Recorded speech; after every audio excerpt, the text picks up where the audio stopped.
So yun guys, update tayo ngayon kay Infinix. Maraming mga bago po silang model guys. So babalikan natin yung GT20 Pro guys. Ayun guys, sa mga naghahanap nga pala ng latest model po ni Infinix, like yung GT20 Pro, available na po guys. Ito tamang-tama ngayong June 2, 2024 ang ating latest update. So guys, samahan nyo ako at ating update kung ano lang model yan. Ito na guys ang iniintay natin dito kay Infinix para sa latest update po natin ngayong June 2, 2024. Ayan guys, so 030. Yun. Sa mga nagtatanong, meron po available. Tapos guys, yung kanilang Note 40 ay may dumating na rin pong isang variant, yung mas malaki, 512. Tapos yung kanilang Note 40 Pro Plus 5G yan, na napakabenta po. Even 4G and 5G talagang mabenta yan.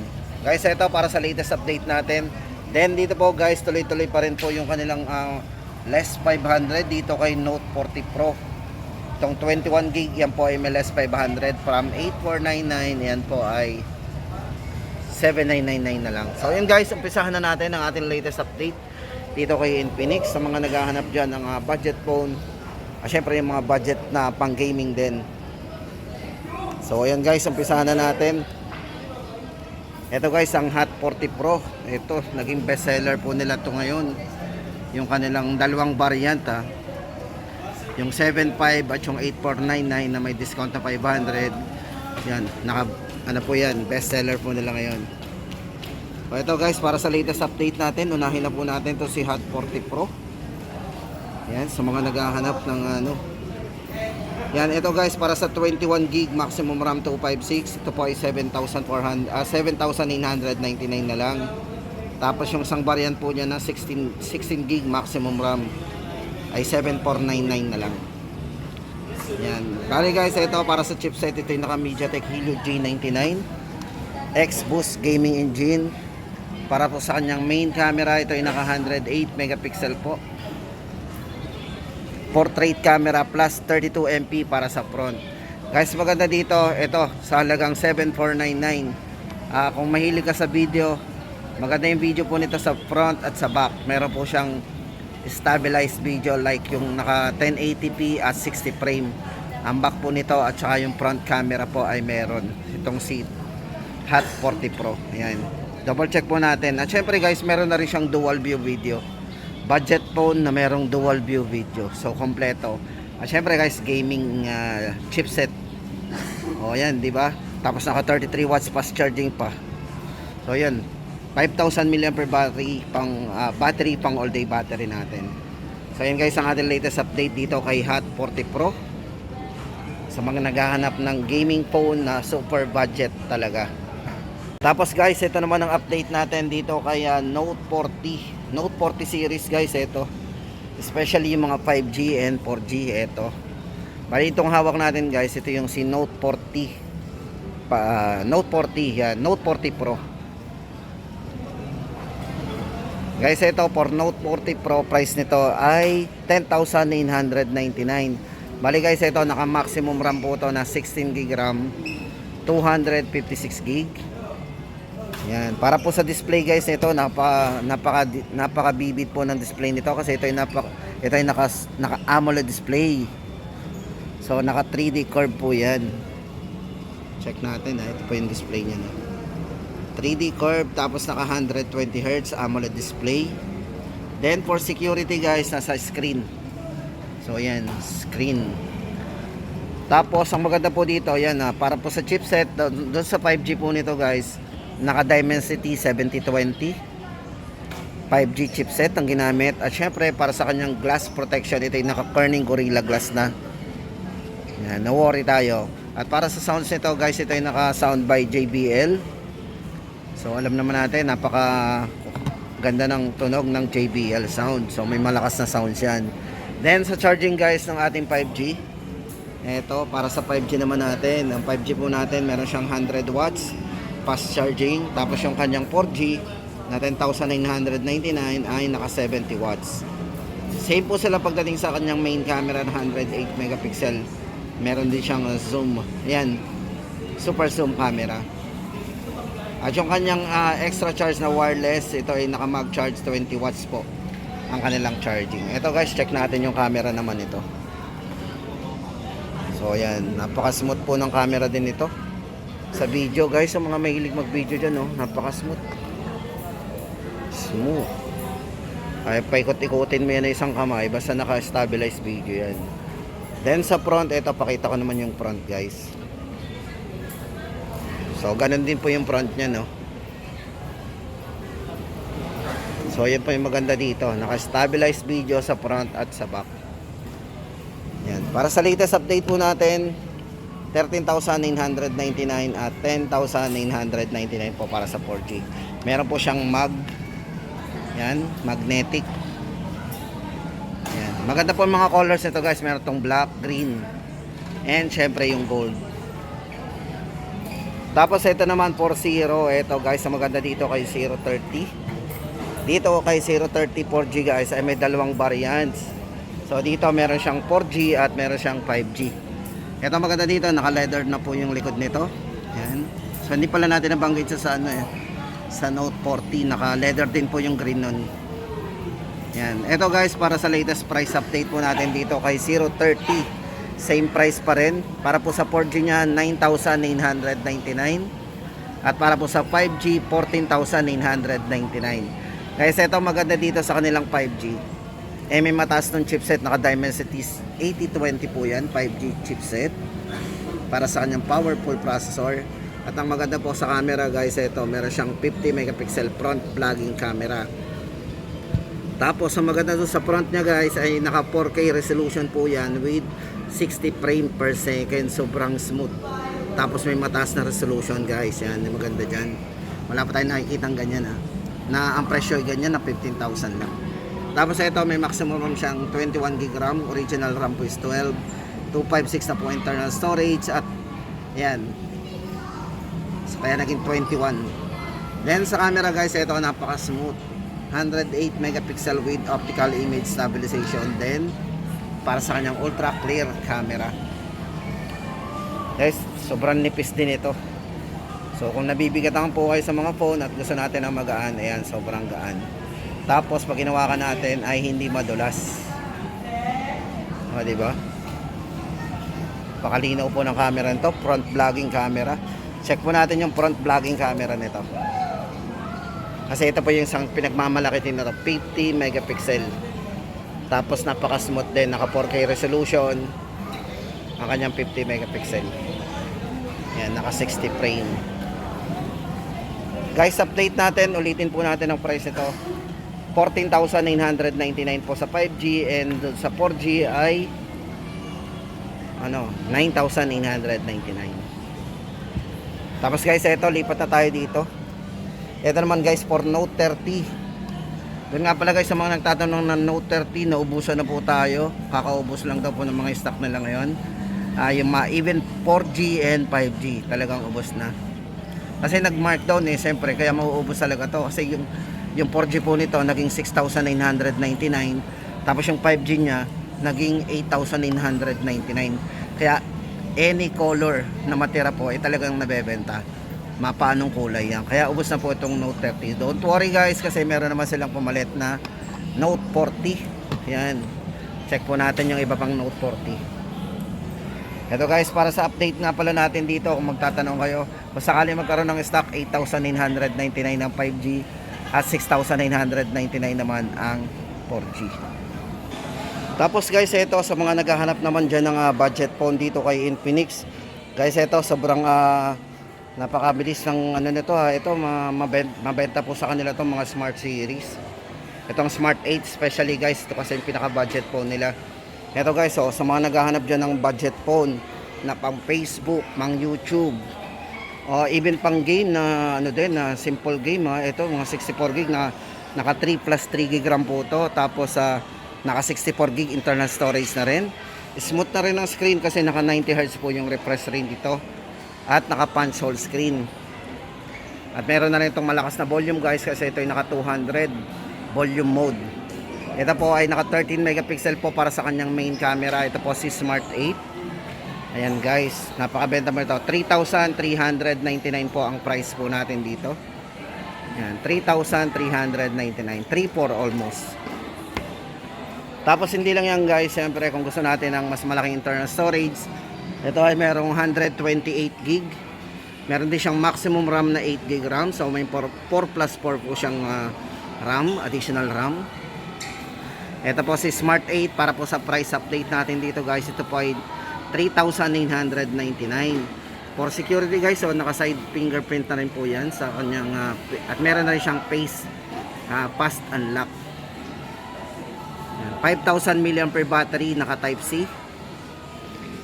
Ayan guys, sa mga naghahanap ng budget phone na mayroong malaking internal storage, 3,999 Smart 8. At syempre guys, ito nag-upgrade din siya. Dito kay Smart 8 may lumabas pong Smart 8 Pro. Ito guys, for Smart 8 Pro, ano ba yung nadagdag dito guys? Ito, para sa kanyang internal storage, 128 po. Then meron siyang maximum RAM na 16 gig. Maximum RAM, so ibig sabihin may original RAM siyang 8. Tapos ito ay naka 50 megapixel na rin. Dual cam with ring flashlight. So ibig sabihin guys, ito tumaas ang camera nito at yung kanyang RAM. Yan, bali ang price mo nito is 4,999. Yan, 5,000 almost yan. So para sa kanyang chipset guys, ito ay naka MediaTek Helio G36. Yan. Size ng screen naka 6.6 inches po to. Yan guys, para sa latest update po natin sa Smart 8 Pro, 4,999. Tapos guys, ito lipat naman tayo dito kay Hot 40i. Ito sa mga naghahanap din ng ano bang bago dito kay Hot 40i. May tatlo rin siyang variant. Ito guys, ito budget pa rin. Meron siyang 8 gig RAM, maximum RAM, naka 128. Pero guys, ang presyo nito 4,499. So ano ba maganda dito guys kay kay Hot 40i? Guys, unang-una dito yung kanyang bukod sa internal storage niya, nagkaroon siya ng malinaw na camera sa main camera, 50 megapixel. At sa mga mahilig mag-selfie, sa budget phone na to na 4499 ay meron siyang 32 megapixel naka selfie camera. So yun ang bago sa kanya. Naka 50 megapixel na mayroong 32 MP sa front. Tapos naka fast charging na po to, 18 watts fast charging. So ayan, 4,499. Napakamura na po noon sa kanyang specs, Hot 40i. Tapos hindi lang yan guys, siyempre ito naman si Hot 40i pa rin. So ito 5,299 naman ang presyo. Ano ba nadagdag dito? So bali nag-add tayo dito ng 800. So ano ba nadagdag dito sa kay Ito guys, ang nadagdag sa kanya 800, bali naging 16 gig. Maximum RAM po yan. Tumaas ang RAM. Bukod doon, parang yun lang ang alam kong tumaas yung RAM niya. So ibig sabihin guys, medyo yun ang naging presyo ng additional natin. Kasi halos same naman po siya pagdating sa mga camera. Charging, naka 18 watts din as internal storage. Tapos guys, hindi lang yan. Ito naman yung si Hot 40i pa rin. Ito, kitang-kita dito yung difference. So ang price po nito guys is 5,999. Ito para naman doon sa kanyang additional features. Bukod sa tumaas po yung kanyang RAM, naka 16 gig maximum RAM, 200 naman po, 256 po ang kanyang internal storage. So ibig sabihin na doble po yung ating internal storage. So no need na tayong maglagay ng mga extra memory card. Yan. Yan po yung lamang niya guys, 256 gig, 5,899. Tapos guys, ito na-mention ko na to sa inyo kanina, ito si Hot 40 Pro. May dalawang variant, isang 16 gig, tapos naka maximum naman ng isa ng 21 gig maximum RAM. Ito po yung 8,499, tapos may less na 500. Ngayon po ay 7,999. Special promo lang po yan guys. Pero pang matagalan na yata yung special promo. Kaya samantalayin natin. Tapos yung kanilang 256 gig, 16 gig RAM, 7,499. O yan. Guys, ito may recommend ko sa inyo para sa mga budget gaming phone na may mga stabilized video pagdating sa camera. Kasi ito naka 108 megapixel po ang camera. Yan. Front at back camera pagdating sa video resolution ay merong 60 frame. Yan guys, double check po natin yan at i-compare po natin sa ibang brand. Tapos ito naman next natin, dito naman kay Note 40. Siyempre guys, sa mga nagtatanong ng Note 30, dahil lubos ng Note 30, may lumabas pong bago dito kay Infinix. Ito yung kanilang Note 40 at Note 40 5G. Eto guys, unahin na natin itong si 16 gig 256 nya. Guys, ito ay maganda dito. May malaking internal storage, tapos naka 45 watts. Tapos gumagana din po ito sa kanilang mag charge, yung wireless. Yung bago nilang release na naka wireless. Bukod sa gaming phone yan, sound by JBL din sa halagang 9,499. O diba? Ito guys ay naka AMOLED display na rin. So napakabibid na rin na display niyan. MediaTek Helio G99 Ultra para sa kanyang ultimate gaming chipset, sound by JBL. So naka bezel-less din po yan, ultra immersive display. At yan guys, para sa latest update natin dito kay Note 40. Tapos yung bagong labas po ni Note 40, ito na, meron silang 512 gig. Sobrang laki po ng internal storage ito. Yung nga lang guys, sa mga nagtatanong, pero maganda dito, naka 5G. Tapos may mataas tong RAM, may mataas na RAM, tama, naka 24 gig maximum RAM. Then yung kanyang chipset, naka Dimensity 7020 5G chipset na. Yun nga lang guys, yung 33 watts bumaba ng kaunti. Kasi dito sa 5G 33 watts fast charging na po yung kanyang Yun lang naman.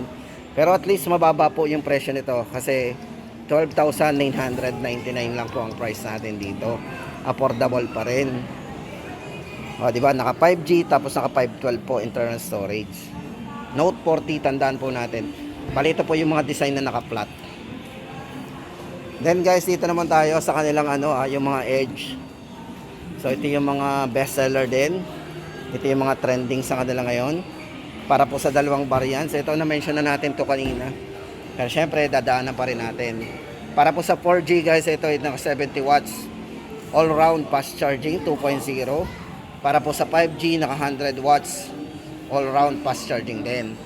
Para sa RAM, nagkaiba po sila. Yung isa po yung naka 24 maximum RAM sa 5G, sa Pro Plus 5G. At dito naman sa Pro ay 16 gig 256. Para po sa presyo ng dalawa guys, ito ay 10,999 ng 4G at 13,000. So almost 13,999. Ito guys, napakaganda ng mga design nito, napaka-slim. Tsaka magaan yung mga pinakita ko sa inyo. Yan, yung kanilang mag charge po nila na wireless ay 20 watts pareho. At eto na guys, eto, daanan na rin natin to si Zero. Para po sa 4G guys nito, yung 4G nito 9,999. Ayan, naka 21 gig maximum RAM. Then maganda sa kanya, ito yung naka 50 megapixel front vlogging camera na mayroong mataas na resolution guys, 4K resolution, tapos naka 60 frame per second. So napakataas ng kanyang front vlogging camera. Hindi mo natin makikita yan sa halagang 20,000 o 30,000. Hindi po natin basta makikita yung ganung specs pagdating dito sa camera ha. Bibihira po tayo makakita ng ganun. Pero dito makikita mo siya sa 15,000 sa 030. Tapos ito na guys yung huli sa ating listahan. Ito na yung mga iniintay po ng mga dyan. Kino-call out po natin yung mga gamers dyan. Kasi itong si Infinix GT20 Pro with in collaboration with MPL na yan official po yan. So yan. Ito po yung bagong labas nila. Bali guys, ito naka 24 gig maximum RAM, 256 po internal storage. Yan.